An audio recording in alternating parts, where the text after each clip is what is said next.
Now it's gonna... Just waiting for the notification. Notificación.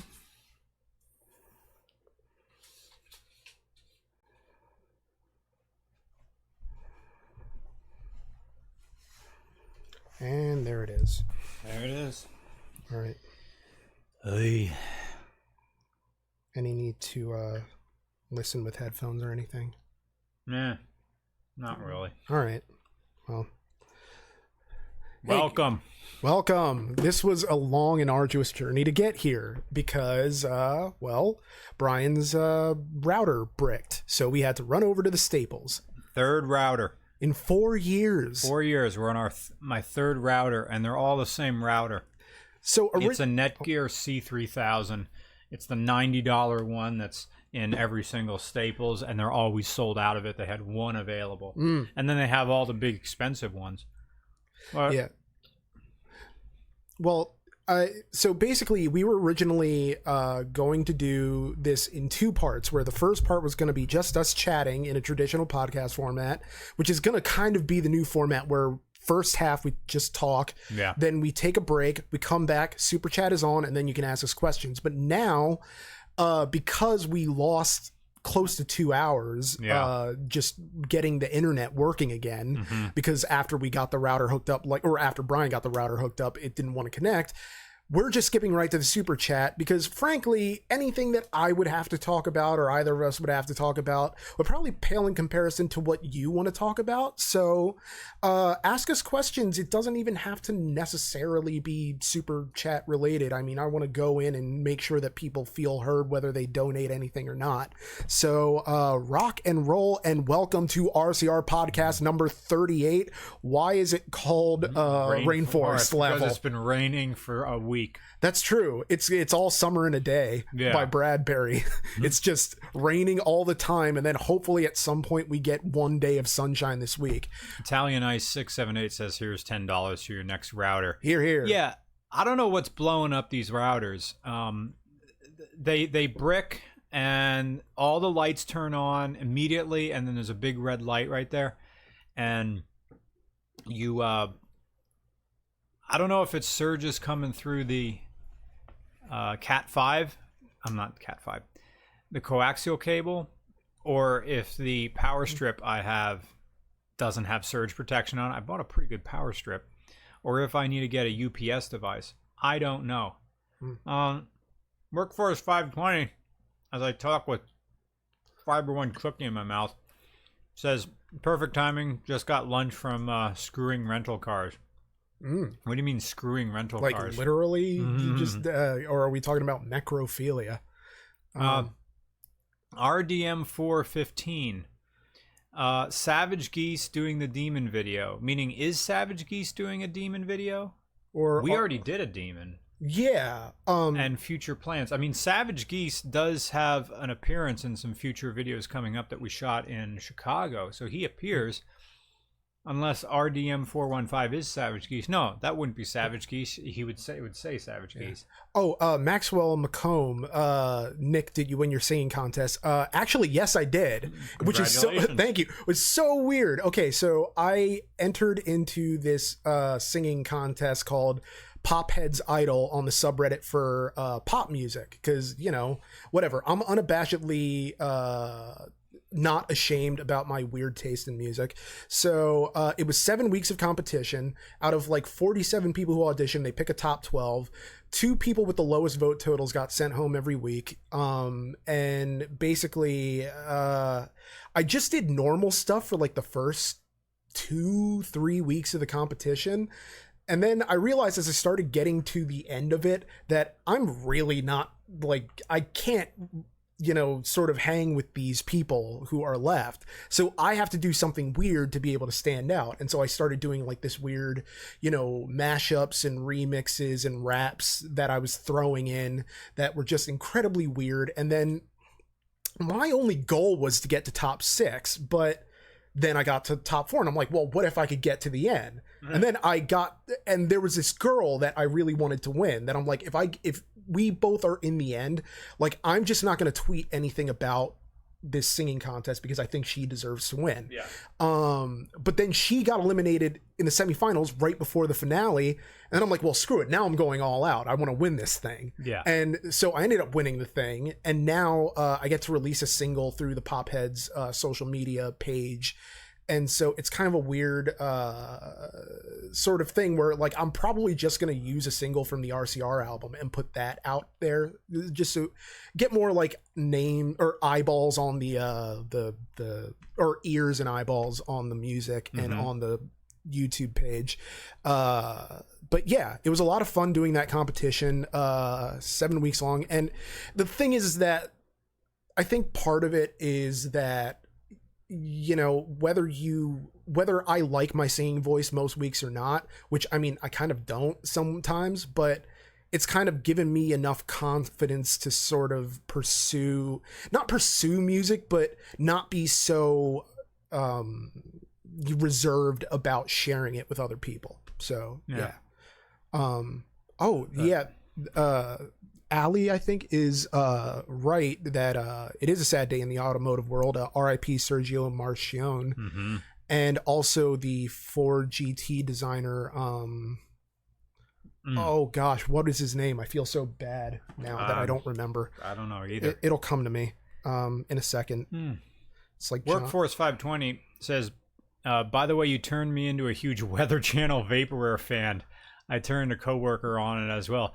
Yeah, I'm definitely going to do another one where I just layer in over air traffic control chatter. I need to be careful which songs I choose to vaporwave-ize, that they have to be royalty free, because if I put it up on YouTube, that's a thing. Yeah. I mean, if I did it somewhere else, I'd be fine. But somehow it still catches it. Somehow. Which makes me think that the YouTube robots are hip to vaporware, which I take as a compliment. Rafael Varga, no comment, but thank you for £1. I'm sorry, €1. Says, will you guys cover the agreement? Does that refer to the Speed Wars? I think it does. When I think of doing that documentary, it would be a labor of love and not for profit. And I'm very much in the make money mode right now because I don't know.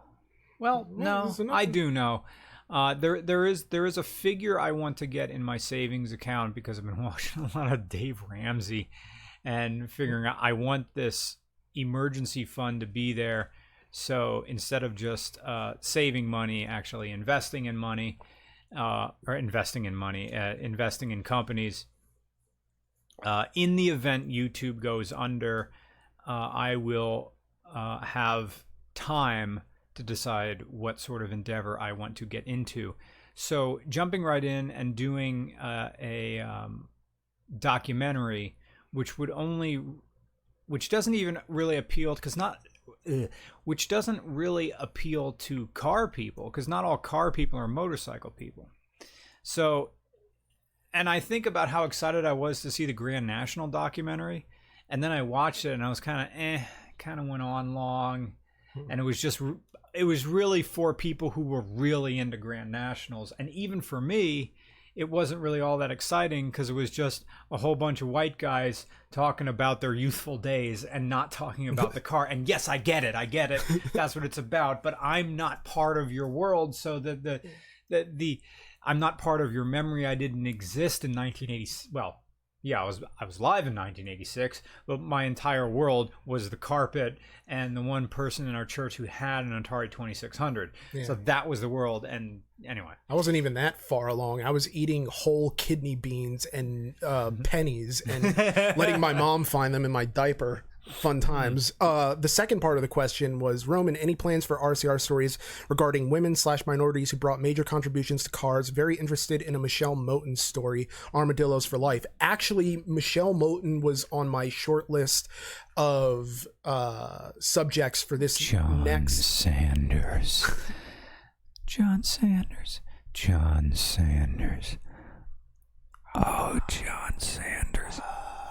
John Sanders. Continue. Oh yeah. But basically, what's happened with the RCR stories is that, well, first of all, I was kind of in an emotional funk, and so that cut into my work time. And what helped with that was literally just doing the weekly videos, doing the travel, but also seeing my family and all that other stuff. But it's also harder to tell a story in a way that is not necessarily a dry reading of somebody. Like, I didn't want it to be sort of like that New York Auto Show RCR stories that I did, which was an okay video. It's just, it was a different style of RCR stories because it was a list of things. So I went through a bunch of different topics to try to decide on which one I actually wanted to do. Like, originally during RCR New Zealand, I wanted to do the Ford versus Holden rivalry, but then I figured I didn't want to do two motorsports ones back to back, which is why, like, I kind of didn't want to do Mickey Thompson, even though that's a story that I've wanted to do for a while. Yeah. And then I was thinking Arab oil embargo, but there's so much to unpack there.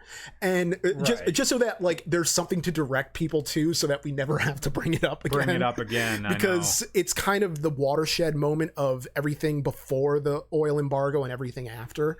But anyway, I know what the story is going to be. I have it half written. I just need to actually, get it going. It's just hard to form a narrative that I think actually makes narrative sense. But if that makes any sense to say at all, because I'm taking people's real lives and turning it into a story that, but yeah, they will be coming. They'll be coming back. Trust me.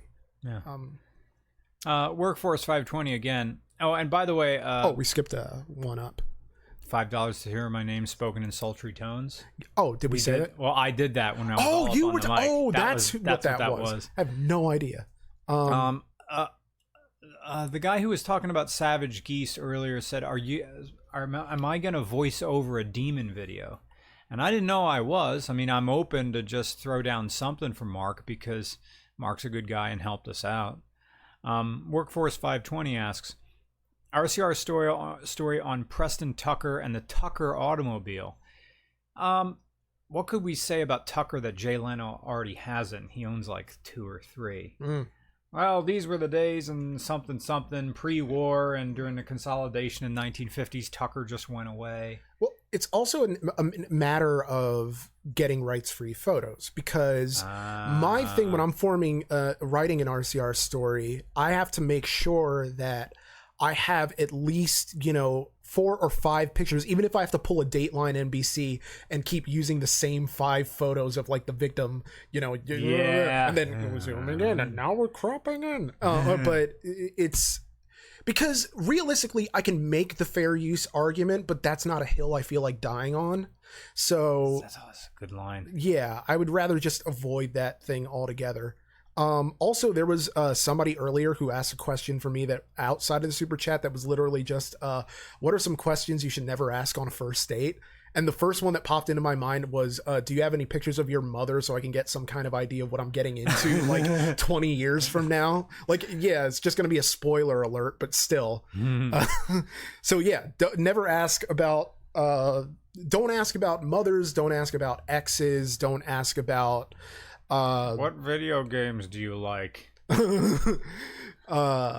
Geez, I don't know. It's strange because my dating life is in that point where, yes, I go on dates, but I go on them with the understanding that they're not going anywhere.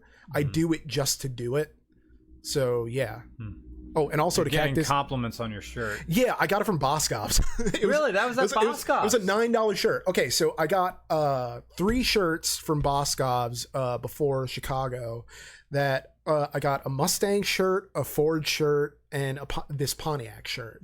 They had a Chevy shirt, but I'm like, I already have a Chevy shirt. Yeah. I'm just collecting shirts of automotive companies, and it's great. It's yeah.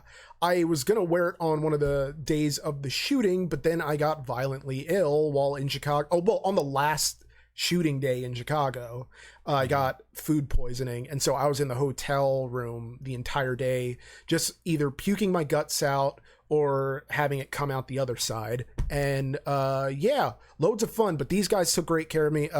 Brian, Mark from Savage Geese, Mike Steinberg, and Dominic Dolio. They did a Walgreens run for me, got me Fiber One products, which actually helped a whole ton. And I'm not just saying this because I'm trying to, like, you know, get on my knees for Fiber One. It's literally, it was the only thing that I could keep down that entire day. Well, that and the kale salad that Mike brought. That was really, like, that kept everything in place. But I just feel, I felt like I was falling apart from the inside. That's how I felt after the Millvale Neon. Yeah. It felt like the act of standing and moving was so tough. Man, I remember Tim Strickler, when I was laid up at his house for a day, as I was getting out of it, he let me have some ramen, and that was the best cup of ramen. I should have got you some ramen. That probably would have helped too. Just the salt and the and the broth of it all. Well, once the I mean, but thinking about it, it never would have compared to the ramen that we had on the day that we got there. I'm just like, I'll have an extra egg, please, and they just it's all spicy and good. But Joe Pedro says, yes, finally made it at the start of the podcast. Really appreciate your videos. Keep up the great work, guys. Thank you for your kind words. Thank you. Jesse Portage says, as a longtime fan, it's awesome to see you guys making a profit. Thank you. Planning for the long term. Yeah, planning for the long term. Yeah. Murray. Speaking of planning for the long term, I was talking to Nick earlier about RCR's travel plans in the future, and as much as I like traveling, it's time that I start putting my business hat on, if that's somehow different than my bucket hat, is, and this is taking a line from Matt Farah, like, it has to be worth your while to travel to some place. And it's fun traveling, but these loss leader trips that we take, which the Super Chat does pay for, I have to make sure that I'm coming back at least net neutral and not net negative from these trips, because that's a fast way to foolishly spend YouTube money and Super Chat money, which was fine for Chicago because that wasn't too far to go. And On It is helping us out for the return to Austin, but there's still quite a bit to pay for. Well, that and, like, the trips are getting shorter though. Like, Chicago and Austin. Yeah, we're in and we're out. Yeah, we're in it, and so I think that's also a thing that is sort of necessary to making sure that these trips are profitable, is that we're not gone that long. Like, at most we missed a week. Yeah. And we still made up, or you still made up for it with the video that you posted on Monday, which people seem to really like. Yeah. The Viper, which Viper's best Viper. Yeah. What was I saying? Yeah, sorry. there was a point to bringing that up. Well, that means that there has to be, not Ben 101. Did you lose money on New Zealand? Yeah. Well, we're not going to well, even though, you know, we were helped out by the fine folks of Automation. Kaz and Andrew, you know, that was still pricey, and you're not going to make even on that trip for maybe like a year and a half, the money that I spent that you get back. So there has to be a reason, a reason to go to another city outside of have a car meet and film some cars. Yeah. We have to be doing something else. Like, we'd have to be doing a podcast or something else that would, like, do promotion, which is going to happen in Austin. We are coming back to Austin. Yeah. Oh, that's why. People were asking me, am I going to do Donut Media's little contest that you drive a car around a track? And I have tons of questions. Like, okay, they're doing sort of like how Top Gear did stars in a reasonably priced car. They're doing YouTube stars drive around the streets of Willow, but that's Willow Springs out in California. are all these YouTubers flying out on their own dime? Like the prize is a $500 Applebee's gift card. Huh. Right? That's not like worth the, well, I mean, worth the plane ticket. Well, no. And because you don't just fly to Willow Springs. You got to fly to LA, or you got to fly to like Reno or something like that. And then you got to get to Willow Springs. And then there's accommodation. You got to get a hotel. Yeah. I mean, if Donut Media is underwriting it, that's a big YouTube channel. That's one thing. Yeah. But then, if it's just like, hey, make content for us.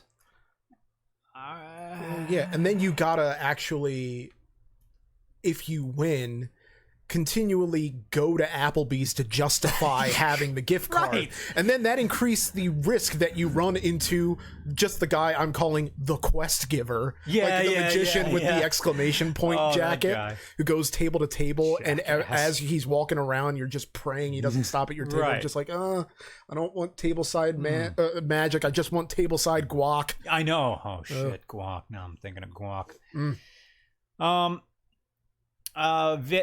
Vega. Murray. Murray. He just said, I can't watch it live today, but have a nice day, and offered $1.99. Thank you so much. Thank you, Murray. Yeah, sorry you can't watch it live. But we are, I am recording this on the Zoom, so it'll be up on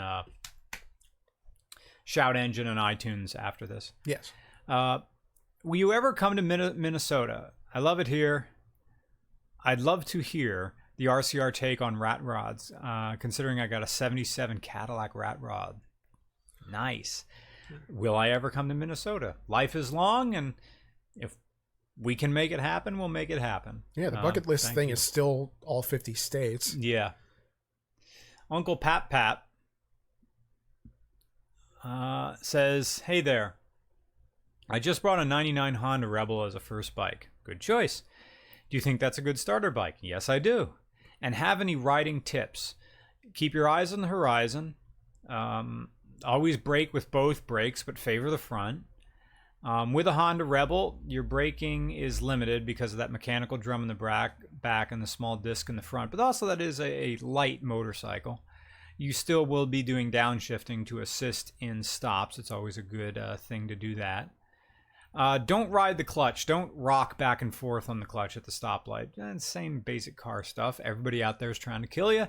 And full face helmets are best helmets. Oh, and gloves. Yeah, gloves. Because we had to remind. Well, it was more of a. Yeah, it was more of a thing. Yeah, it was more of a just friendly reminder. But. Where were we? Money, stacking meeting rooms. Minnesota. There we go. Blake Common Dooley. Just bought a 1978 Camaro Z28 because I wanted to get an old muscle car to work on. Well, Summit Racing is your oyster. Not too bad there. The following Monday, my dream car, a 1968 Pontiac GTO, was for sale across the street from my job. Anything similar ever happened to that, you guys? Yeah. After I bought my Subaru, I saw a few better ones pop up, but they always do because you watch, you wonder what could have been, and you start thinking you can just trade up. Of course that stuff happens. And of course, after I bought the Falcon, I saw better ones for sale, and I saw ones that were already completed, with engine swaps. Yeah. There is a silver one in the Pennsylvania area. It's a second gen Falcon with the 302, with the fuel injection, with a centrifugal supercharger. It's probably making tons of power for a 5.0, and asking price is like $25,000. You could probably get it for 22 or maybe even 20, and that's pretty nice. It always happens, but just keep working on your own projects, and that's what you're gonna have to do. Nathan Zhao, $4.99. Thank you so much. Slacking in a meeting room at work, watching this on minimum volume, as you should. Because you never know when it's going to take a turn. What's funny is I'm pretty sure my nephew's watching this right now. But no, because I say way worse things in front of him all the time. But it's part of that thing of I do think kids watch the show because sometimes I think about the comments and I'm like, a 12-year-old clearly wrote this. I poop and then I poop and then I poop and then I poop and then I poop and then I poop and then I really do say this thing. Poop time.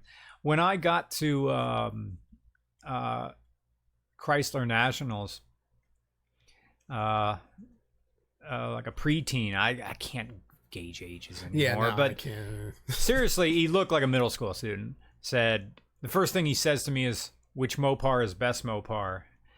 And I said, "I don't know. That's what I'm here to find out." And then he asked again, "Which Mopar is best Mopar?" You know, with his braces and everything. Good. Hi if you're watching. Yeah. And then his dad came over and says, "Oh, you're the guy." And I said, "Yeah, I'm the guy." He says, "Oh, my son really likes your show." "Oh, thanks." Yeah. And then he asked me again which Mopar is best Mopar.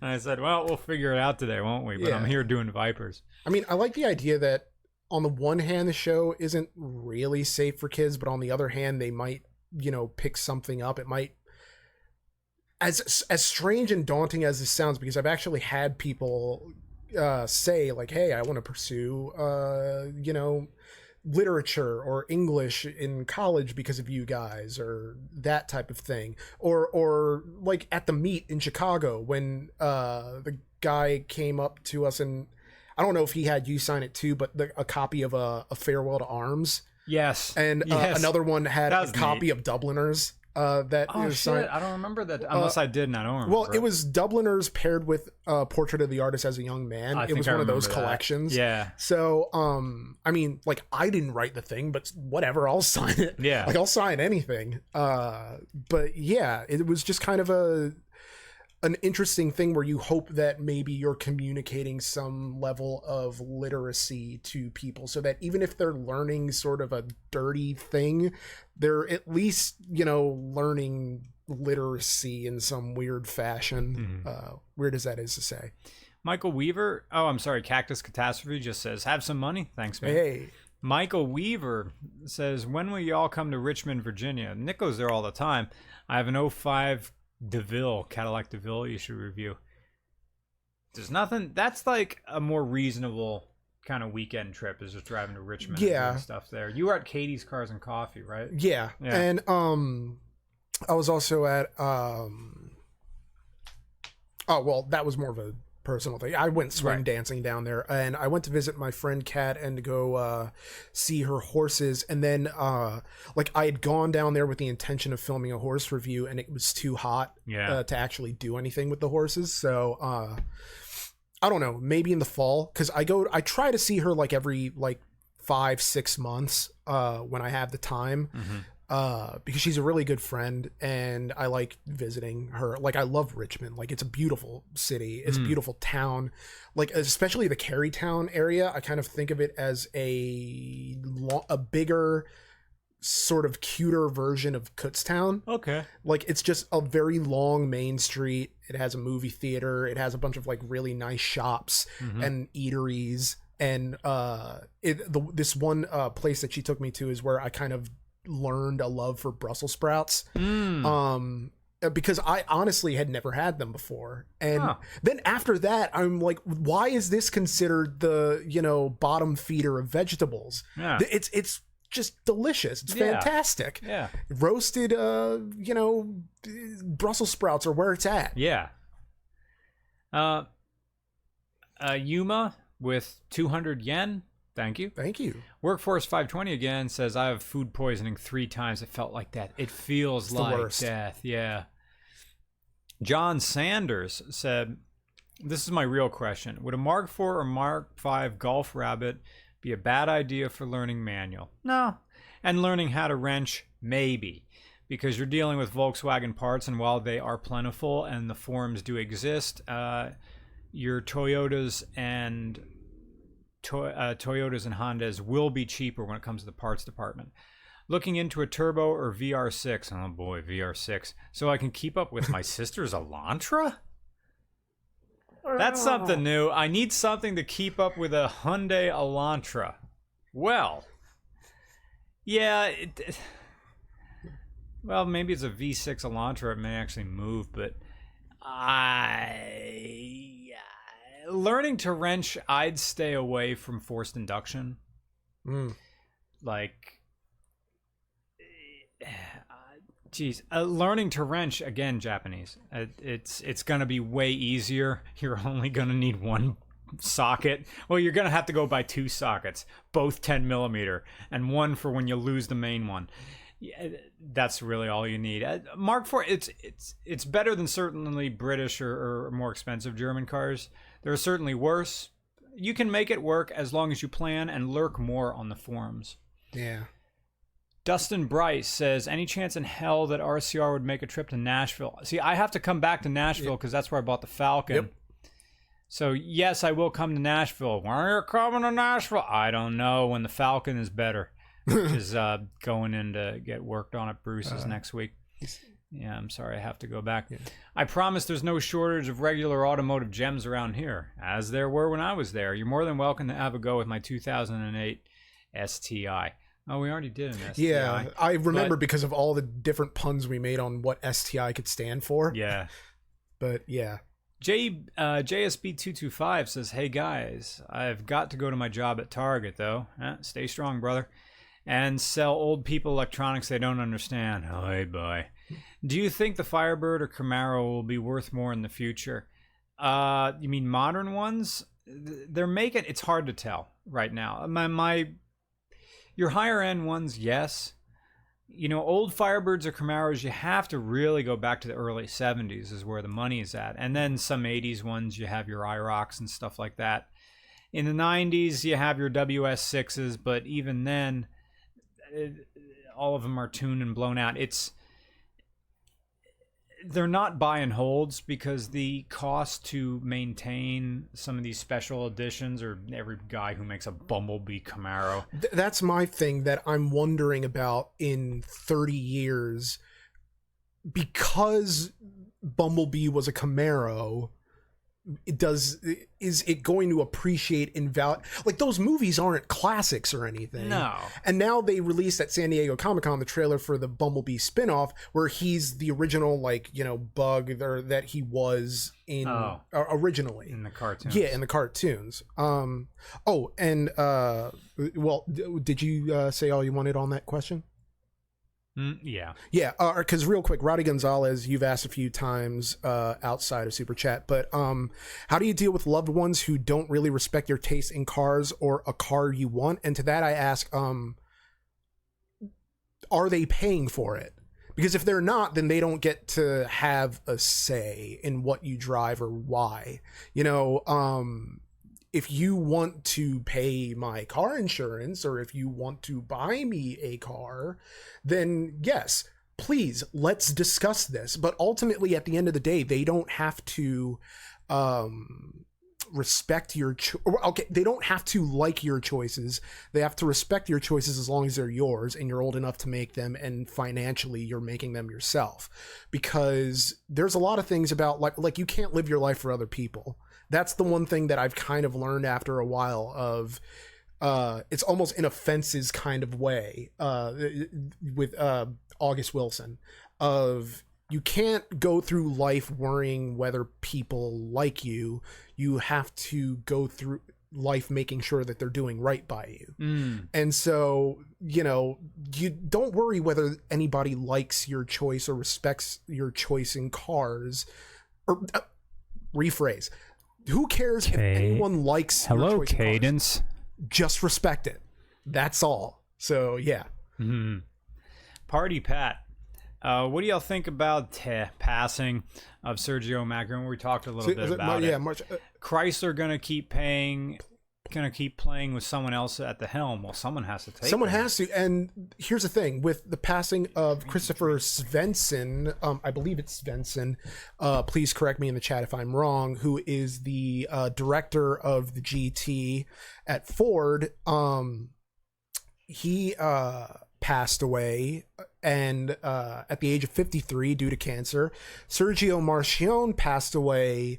I don't know quite the age, but passed due to an embolism that he suffered during surgery for to remove a deep tissue cancer that could only be removed via surgery.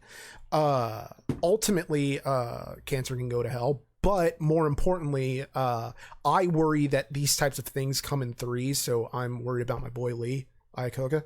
Well, well, I mean, he's up there. He's, I mean, 90? You know, he's like 93-ish.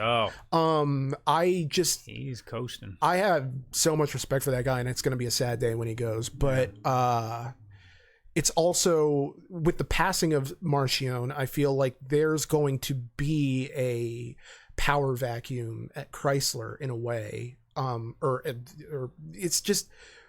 That's a company that's always going to have problems, I think. Like, I don't think any one person can really turn it around.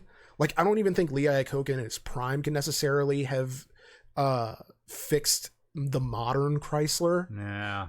Because it's such an uphill battle because they're trying to serve too many masters with their automotive choices, you know. It's and that's what Ford's trying to do right now by cutting all the small cars. Like, well, we're gonna aim for the big margins. Well, at least in North America. Yeah, it's funny. My brother's girlfriend drives a Sebring, and I mentioned how your car is literally one of the most hated cars of like the early 2000s or early mid 2000s. Yeah. You know, just Jeremy Clarkson tore into this car, and it's one of those things where it's such an innocuous vehicle that I almost wonder why anybody would hate it. But it's, I kind of get it if you're looking for something that's more of like a vroom. And it's also, it doesn't have an identity. You know, the Sebring is literally just I'm trying to think of like an actor who just doesn't have a brand. My grandmother bought like the Dodge Stratus or Plymouth Breeze version of that, and that was the last car she bought. And she hardly drove it, and then I had to borrow it once, and of course I floored it and then tried to give it the Italian tune-up, and then it was smoking when I was done with it. She probably hadn't changed the oil in like 2 years, because she hadn't driven 3,000 miles in 2 years. The car just sat. Burgundy Burnouts wouldn't be a live stream without you. Just saying, he woke up, but he made it. Indeed. Thank you for $5. You're batting 1,000. Will Robinson, another regular, says, after the Appalachian Trail, I would suggest doing the West Coast Trail on Vancouver Island. Well, first I have to do the AT, but I understand. It has a tramway river crossings, ladders that go up cliffs, and backcountry beachside burger shack called Chef Monique's. Okay. It's definitely a plan. I just keep thinking, okay, what kind of training is involved in preparation for the Appalachian? Like, are you just... I don't just mean preparation, I mean like actual physical training. Would you need to do some measure of bodily preparation to go on this journey? I think I would have to do a lot more leg lifts and strengthen the muscles around my right knee, because that's my weak knee after a bunch of ski accidents. I would need to do a hell of a lot more yoga, which I'm just now starting, because I have horrible tech neck. And I'm just generally stiff from the past 4 years of just sitting at a computer and doing RCR. So I have to limber way the hell up. That's what I think I need. Other people have to legitimately lose like 50 pounds before trying this, because you should be a little bit... The people who hurt least generally are the people who are at a correct weight. Because you're carrying not just yourself, but also like 40 pounds every single day, walking 20 miles a day. And the people I see from helping out at the Port Clinton Pavilion, the people who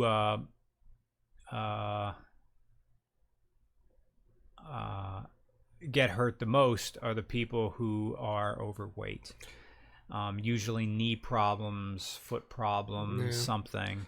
And some people think that they're going to lose weight on the trail. And yes, you will, but it's going to be painful to lose that. It's so much better to just drop that weight like in a year leading up to it. And it's also the belief that some people have that, well, if I'm fat, or not like fat, but if I have fat stores, that, you know, my body will kind of not need to, like, if for whatever reason I'm not eating, my body has a reserve of like fat to burn through. Yeah. Which isn't the same thing as actually having nutrients in your body to drive you forward. It's you need carbs on top of that's the thing I look forward to of doing the AT. It's just carb city. Every day noodles and pizza and just there are people I see on the trail and they've got a sleeve of bagels and they're just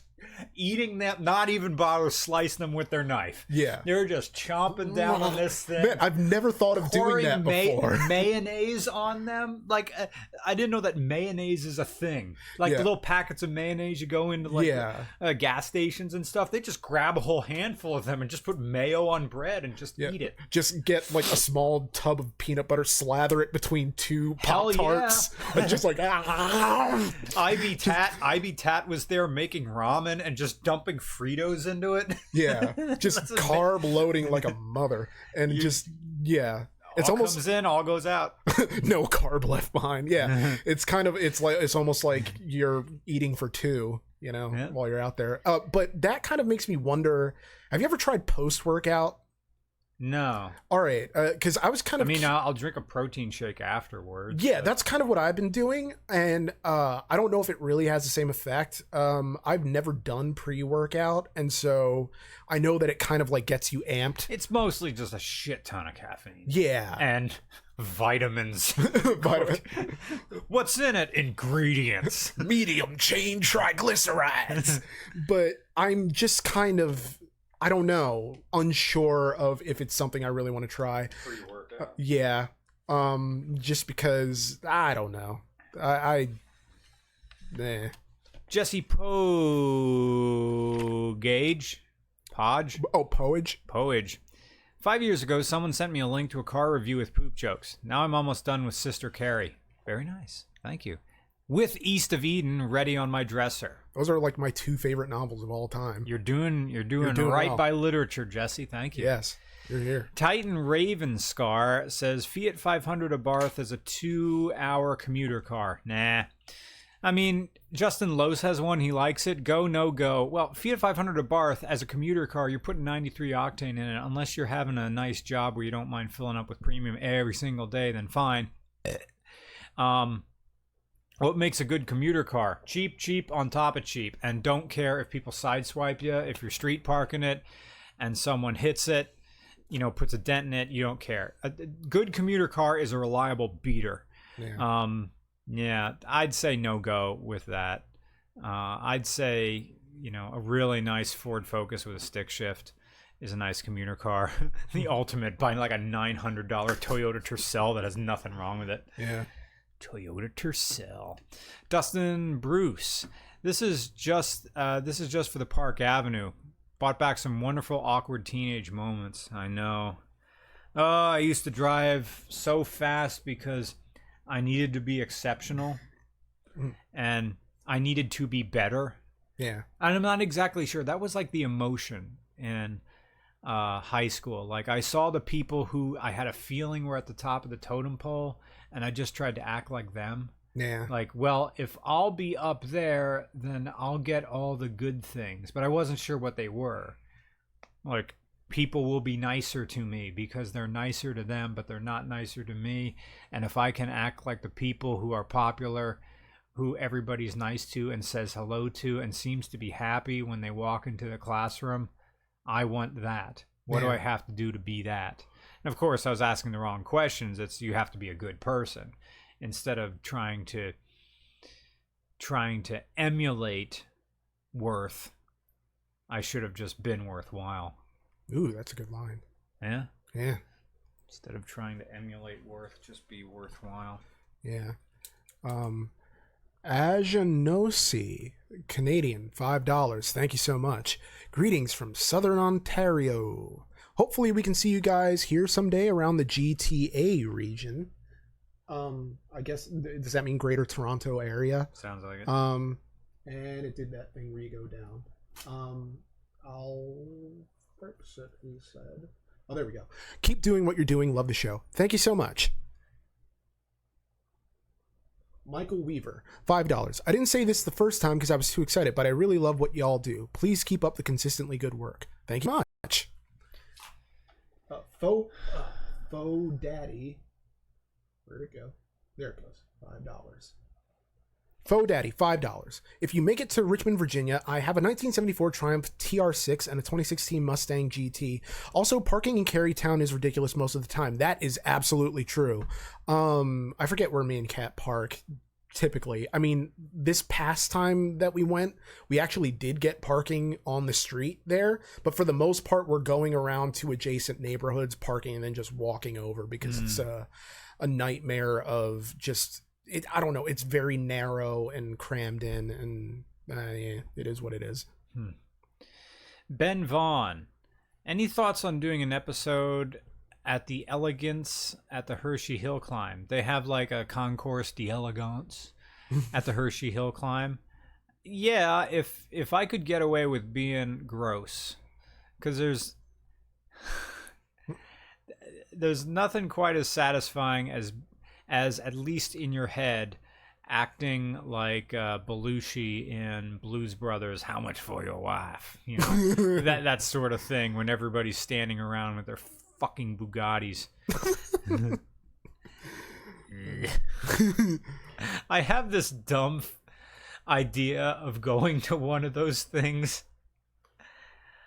And I think this is a Bam Margera move, but just... interviewing someone, and this could also be like a Eric Andre sort of thing, just interviewing some collector. And I would wear white pants or like tan pants that I got from like the Goodwill. Yeah. And in the middle of it, just piss myself. Don't say anything. So you'd see like a stain. I mean, you could manufacture that by just having like a packet of something that you press, and then it's just slow release. But it would be the kind of weird viral thing that I would hope would get us noticed by Rockstar Games, in accordance with that strange GTA dream that I had, where we were hosting our own talk radio station, but it was also, I guess, vaporwave. Smooth 102.2, sponsored by the 2019 Maibatsu Thunder. Oh, I would love to be in a GTA so much. Nuka-Cola says, just saying hi from Carlisle. Stay dry. Yep. Not raining right now, but that changes at any sort of moment. This weather, I'm glad we're here in the Highlands, but man, Pine Grove is flooded. Surprisingly, some other places aren't. As long as it doesn't rain like at all hours at every day, the state should be okay. Yeah. Anyway, Raymond Hardman saying Dieselgate Cayenne for the win. Torquey miles per gallon. Any thoughts?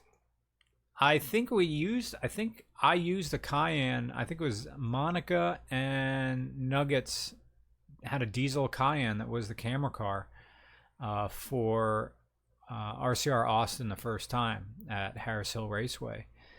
I liked it, and then they said, okay, you can drive this around the track and we'll drive it fast. And man, that was a lot of car, and I was scared. And the car could go pretty fast. And it doesn't, if someone didn't tell you it's a diesel car, you wouldn't really know. It's that smooth. So thanks, Raymond. Major Spam, real quick, wants to know, would the Smart be okay if it was above 100 bhp? The Smart car? Yeah. Like the Smart 4.2? I'm assuming he means a Smart 4.2. That'd be pretty fast if that had 100 brake horsepower. I mean, it'd be good. It'd be fun. Yeah. Does it make 100? I don't know. I don't think. It's been a while since we did that. I kind of don't think it does. Anyway, thoughts on the Mark 7 Golf Sport Wagon 4Motion? Well, Mike Steinberg has the front-wheel drive version of that. It has a 6-speed DSG manual. versus the 5-speed auto. Well, not a clutch, not a manual, right? It has a 6-speed DSG, unless it is a dual clutch with a stick. Anyway, I'll assume it's a stick. Or the 5-speed auto manual in the regular front-wheel drive models. A tune brings it to about 245 horsepower, easily believable. Bigger turbo brings it over 300. Yeah, I think it's pretty good. We used it as the camera car for RCR Chicago. I wouldn't mind owning one. They're pretty expensive. The sunroof is amazing in that car. Everything's quite comfortable. I just couldn't see spending that kind of money on a working car where a Subaru Forester does the same thing. It just isn't as, kind of impressive. I get compliments about my Forester by how clean it is. Yeah. Versus you get into a newer Golf, it's like, well, it's a new car, it better be clean. Yeah. The only compliments I get are always from teenagers. When I'm at like the Wawa, it's always, "Oh man, I love your car, man." And it's to the point where I can't tell if they're being sarcastic, but that many teenagers being sarcastic, like I can't really believe it. So, or I mean that they're being sarcastic to a certain point. But yeah, I wonder if the new edge Mustangs mean something to a younger generation. Maybe because they're obtainable to them if they save up enough lawn mowing money or however. Yeah. Twitch stream, however you're making your cash these days. Yeah. Cactus Catastrophe. Are we ever going to see Matt Walsh on the podcast? Sure you will. He just sent me a text the other day saying we have to hang out again. So yeah, Matt Walsh will be here at some point. Did we ever officially explain who Matt Walsh is? Like, he's been in videos before, right? Yeah. He's an endless reservoir of automotive knowledge. Yeah. So you could pretty much just have a podcast of just you two answering literally any automotive questions. Yeah. And you will get more in-depth answers than you probably actually intended to get. Totally.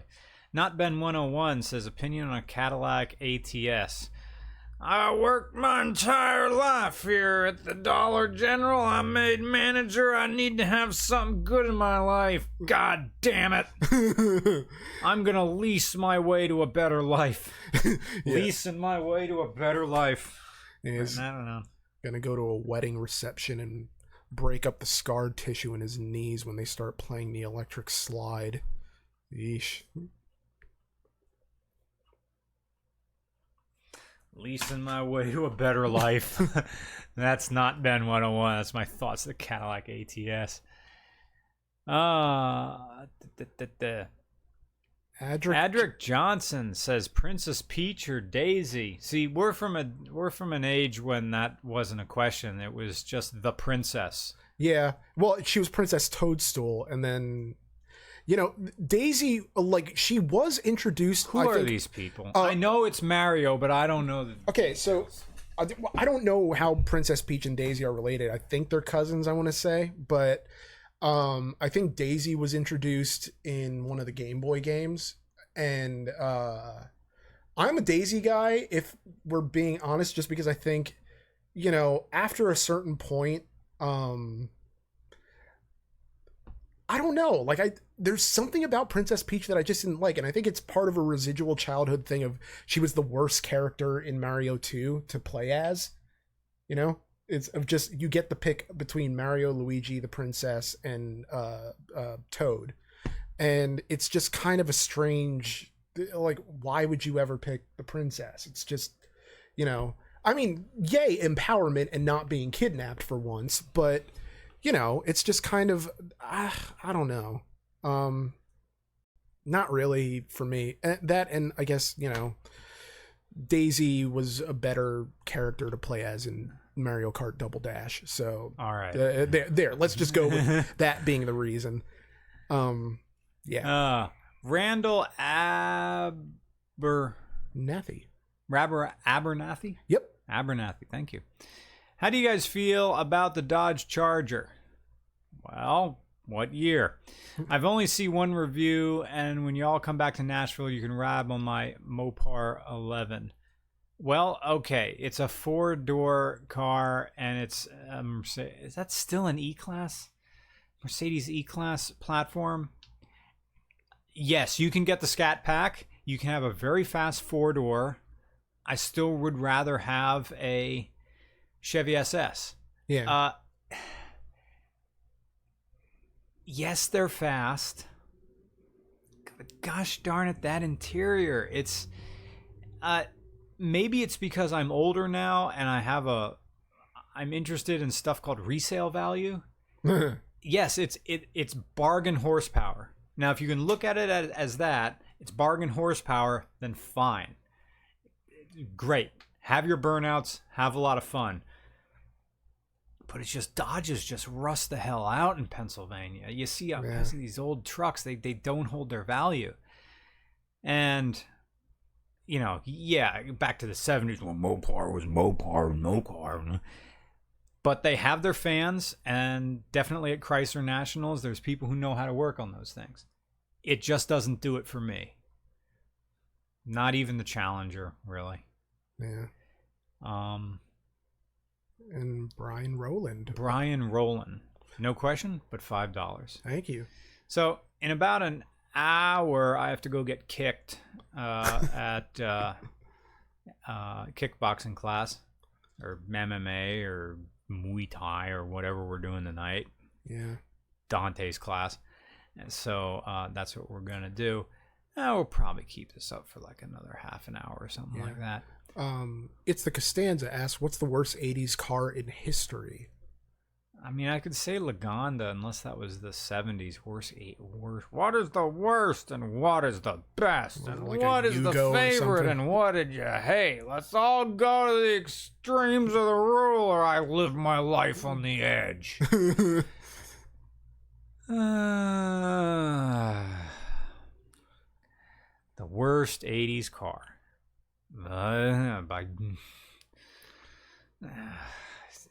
Dodge is on the way back. It's GM. Isuzu 80s. I don't really care something that doesn't care. A Ford LTD.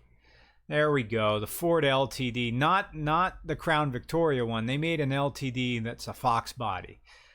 And I'm only going with that because I had my experience with one of those things when Justin Kramer was building them back. Because in the 80s, they were still running the Power Master 6 from the 1960s in that thing. 3-speed, no overdrives, probably just some weird cut-down Cruise-O-Matic pile of garbage. Yeah, that thing belongs in a dumpster. The entire car. Justin tried to sell that thing for $200. Couldn't do it. Couldn't even get that. Damn. Scrap. That is no one wants that car. Opinion on the new Chevy Malibu redesign, 2006 and newer. It's going to blend into the background like everything else. Yeah, it doesn't. It's going to make a wonderful rental car, and it's a car you can get in and ignore, and I'm sure it's going to be great. Yeah, that's almost an answer to Nick Gelman's question here. What's the okayest car of ever? Chevy and Malibu. It'll just be the Malibu. Okay, yeah, it's right. It is what it is. AC, like you go to buy a car on Craigslist or Facebook Marketplace, and the first thing the guy says in all capital letters, AC blows cold. Oh, thank you. I should hope so. What do you think is the most annoying thing? JSB225 says, what do you think is the most annoying thing that automotive YouTubers do, or most annoying thing videos that they make? Where you have to, it's a 10-minute video, and then they got 1 minute of content. It's like, what was the car that you did where it was boom, boom, boom, boom, boom, boom, boom, fade to black? Oh, yeah, that was a Chevy Police Intercept, the PPV. Yeah, it's really a Holden. Yeah, and that opening, and it's kind of throwing shade at so many different sort of car guys do that. It's just that car guy mentality of. And I made an Instagram post last night of the empty weight room, and it's just click, click, pull. You know that song? Is that Godsmack?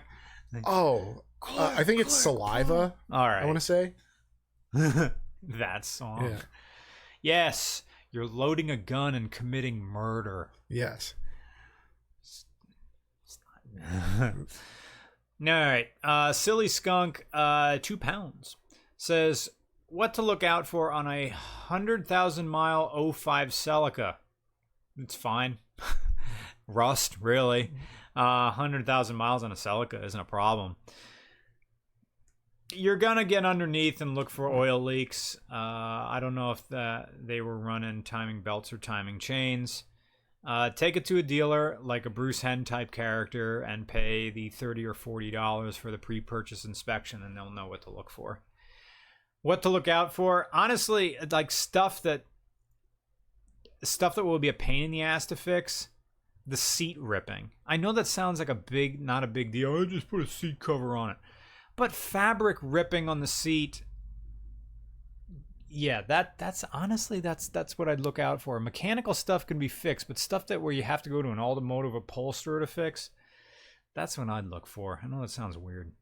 Will Robinson, thoughts on Connor Lamb? I have no idea who that is. Pennsylvania congressman, Democrat, former federal prosecutor and former Marine, serving as the U.S. representative for Pennsylvania's 18th congressional district since 2018. He's only 34. I have no idea what he stands for. If he stands for decriminalization of cannabis, I'm all for him. Yeah. I'm a single issue voter. Apparently he graduated from Central Catholic high school. Yeah. So I don't know. Yeah.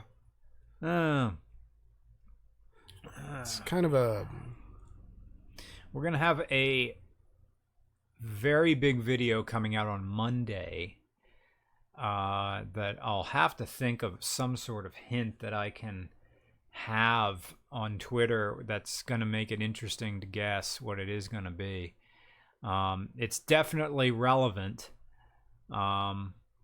because everything surrounding this car cannot stay off Twitter. Yeah. Yeah, it's kind of it's hard.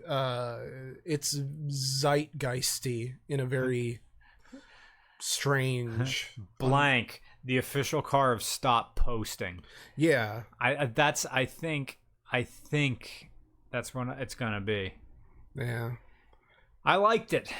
I think this video is going to go up next to the PT Cruiser video, maybe Grand National, and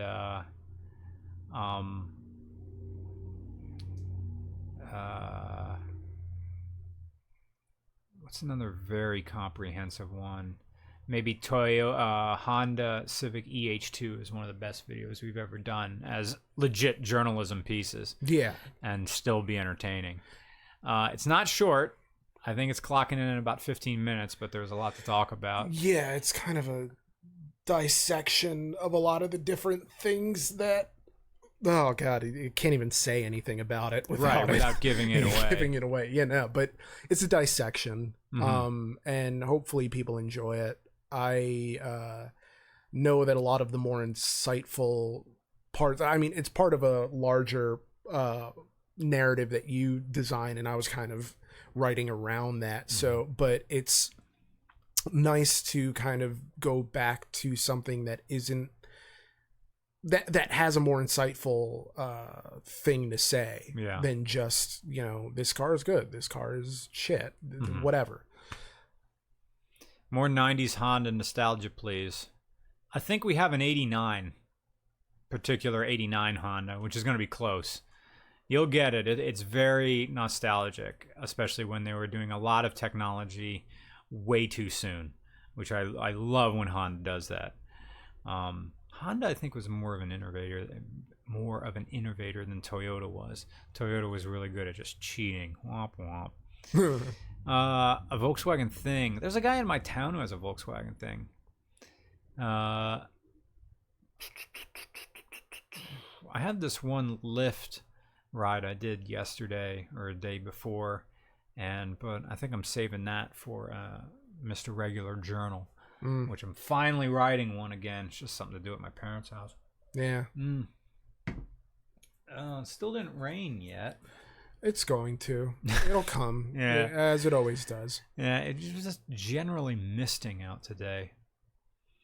Tyler Tweetin says, any update on RCR comes to Ames, Iowa? No update on it.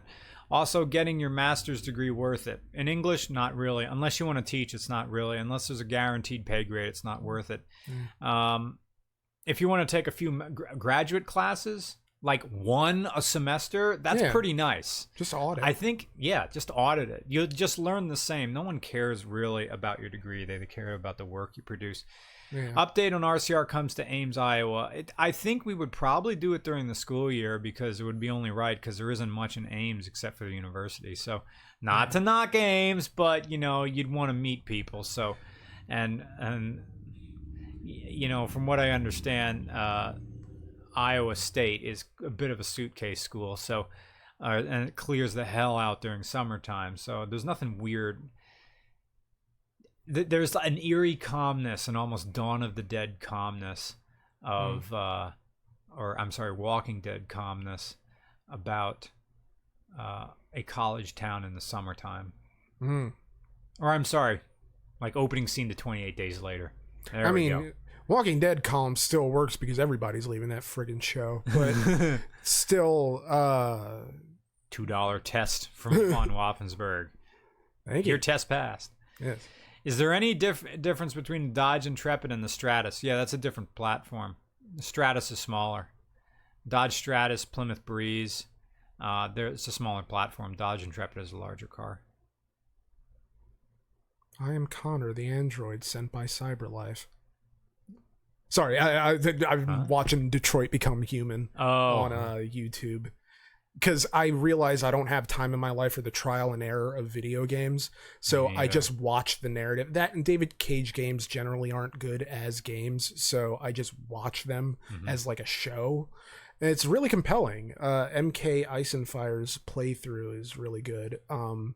But it's just hilarious because the whole idea is that there are these lifelike androids out there that you can buy and have as like personal servants or companions and everything. And they start at like $8,000, which is absurd to me because this takes place in 2038, and I'm thinking, it's a used Toyota. Yeah, that's nothing. That's a nice Subaru Forester. Yeah, in real life, these would cost around. That's an okay Ford Mustang. Yeah, it's. I would imagine it would cost in real life about the price of whatever the cost of a high-end Lincoln Navigator. Yeah, that's 100 G's. Yeah, because we know what these people are going to use these androids for. And that's another thing of early in the game, you go to this like haven for androids, and there's this sick little android boy who's trying to recover.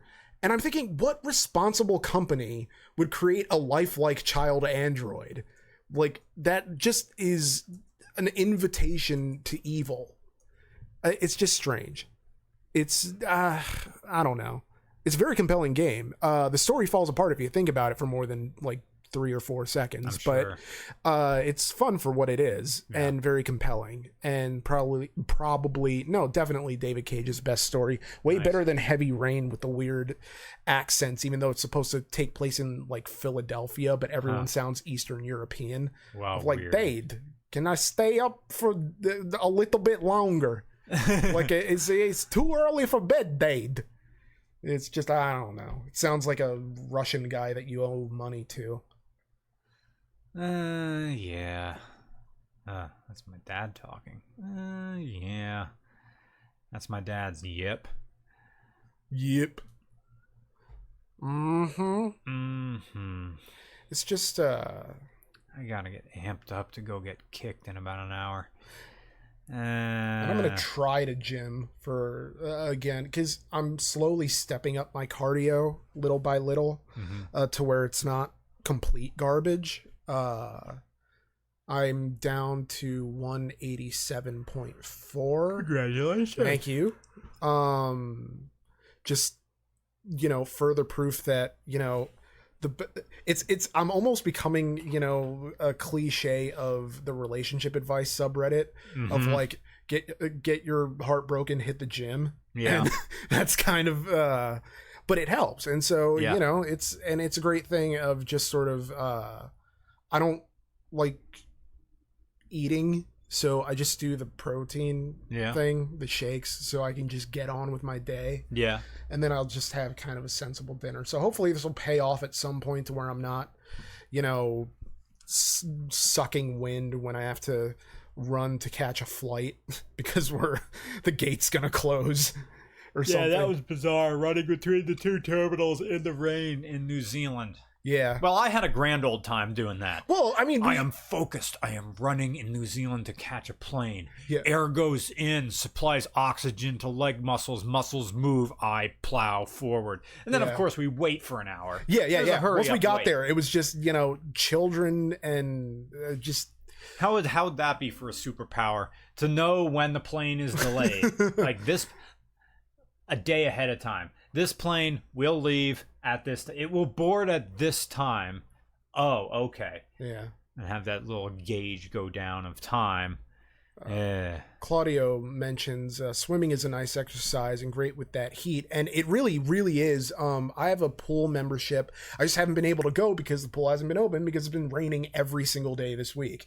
And it doesn't matter if the rain is intermittent. Once the pool closes, like the sun can come out and be gorgeous for the rest of the day, but the pool is closed. You know, so it's done. They've already sent all the lifeguards home, and you know how teenagers go. Yeah. But yeah, it is what it is.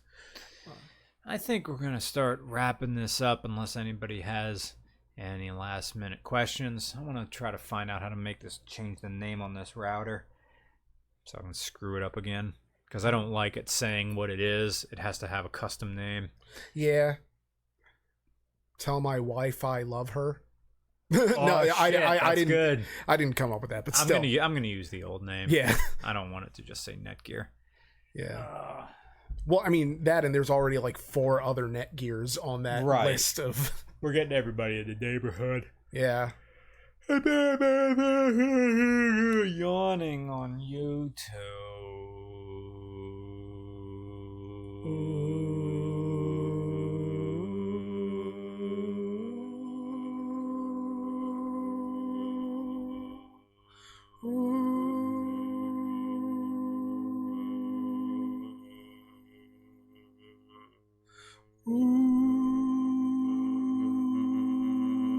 Knowing actual flight times, best superpower ever. That would be an excellent superpower. Yeah. Be like that one character in Men in Black 3 who just sees all possible futures. But without having to deal with that, you could just turn that on and off. Tony Richardson, I have that superpower. Tony Airlines. Oh, it's Tony Airlines. Yeah. Yeah, I wouldn't watch it. Like, if you want to follow a fun Instagram, I forget where my phone is. Where my phone at? Phone is far away. Tony, when you get the next chance, just put your Instagram here. If you want to follow the Instagram of an airline pilot for a major airline and the stuff this guy posts, it's like he made a post today at JF, like it's from the cockpit and flight deck, and of him like 20th in line for takeoff at JFK. Imagine frickin' that. That's like an hour. Yeah. Like, you're in the plane, but you're not flying. I know, who cares? Yeah. But it's that, why aren't we going? But him from up there, you just see this line of planes. It's like, fuck. No, it's fine for Tony, because like, I'm getting paid. Yeah. This is my job. Yeah, it doesn't matter. Doesn't matter to me. Yeah. That door's locked between me and you yutzes back there. Yeah. Von Wolfensberg says, do you think it's possible to transition from fan to friend? Matt Farah, for instance, being a big part of my daily, but I don't see myself ever escaping fandom. That's a good question. I think I'm Matt's friend. I think he'd say yeah, but we only hung out like in YouTube. Well, that's not true. I think I am his friend because we went skiing. Yeah. And that was outside car stuff. So, yes. Yeah, I have... State of Mind says Tony's Instagram is perfect. Yeah. But I have a lot of friends. When's Tony coming on? We're gonna. Tony, open invite. If you want to come here, I don't know when you're off next or where you are in the world. I think yesterday he had to fly to Charleston or something like that. Have you guys played in the Forza Horizon games? I have, but the amount of effort to get good at a new racing game, it's like... It's hard. It's hard, man. It's really hard. And that's kind of because I've been out of gaming for a while. I've just haven't been practiced. Now, there is a certain tactile, understanding of video games to where you can pick up something and have some kind of intuitive notion of what you're supposed to do with the controls, but that's not really the same thing as being good at doing something. Right. But yeah. Tim Parsons asked, would you ever do stuff with Savage Geese? We did. And it's coming out. Or rather, he's doing stuff with us. Like, he appears, but he did camera work for us. But I'm open whenever I come back to Chicago to do stuff on his channel rather than Mark doing stuff on ours. Yeah. But to further answer Von Waffenberg's question, I have a lot of friends actually that are through this. Like, I met them as excuse me fans first, and we became good friends, and it's something that can absolutely happen. And yeah, so don't give up hope, I guess. Yeah. Why does it seem like there are no more Harley Davidsons on the road? I don't know where you're living. Here, they're everywhere. Yeah. You're probably living in a city somewhere, and they're all probably BMWs and Triumphs. Anyone else taking a dump right now? Says Miles. When is Harold Slavinsky making a return? He's not. Nah. That's the thing. People loved him, then they hated him, and now Harold just keeps his head down. Yeah. Like, how many times, like, you think he's funny, and I thought he was funny, but too much of him.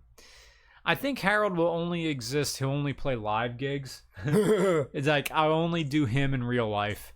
I'm not going to do Harold Slavinsky on character again, on camera again. Yeah. Oh, boy. It's not, I think we covered everything that happened this week. Next week is just more of the same, aside from the Falcon going in and get working on.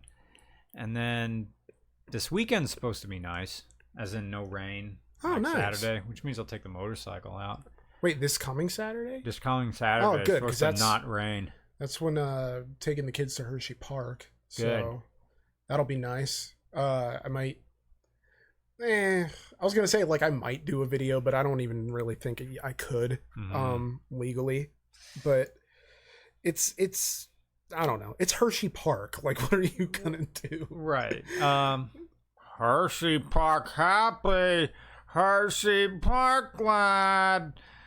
Everybody and their friends, everywhere you go, you'll find a Hershey bar. What's funny is Hershey Park is covered with Chevys for whatever reason. Must have some like sort of they're set up and there's a little thing, and they say, "Isn't Hershey Park closed?" It's supposed to reopen today because it had been flooded from all the rain and being near the river, but I guess they figured out a way to drain everything so that we're back to normal. Yeah, I still haven't gone to Knoebels yet this year. Knoebels was closed too because of the flooding. Yeah, Knoebels floods easy. That's at the bottom of the mountain. But yeah. Nick, when's the next RCR stores? I answered it a little bit earlier. I want to say like within the next month. I mean, it's hard. I have really bizarre standards for them. That and they're like really hard to write. Because like I don't want to get anything wrong because it's like my thing. Yeah. Like if it's wrong, it's not like we're sharing the blame on it. Like it's on me. So I'm kind of, just sort of taking too much time, and that it's like a George R.R. Martin type of thing where like I get halfway through it, realize I don't like how it's going, go back and do all that other stuff. And I don't know. Like I want to change everything all the time, and I have to get to a point where I just say, screw it, I'm recording this and now I can't edit it, so whatever. It's published, no going back. Tim Parson says, is it the IROC Z coming out on Monday? You were in one of Savage Geese's recent videos. I was? Well, now I have to watch that.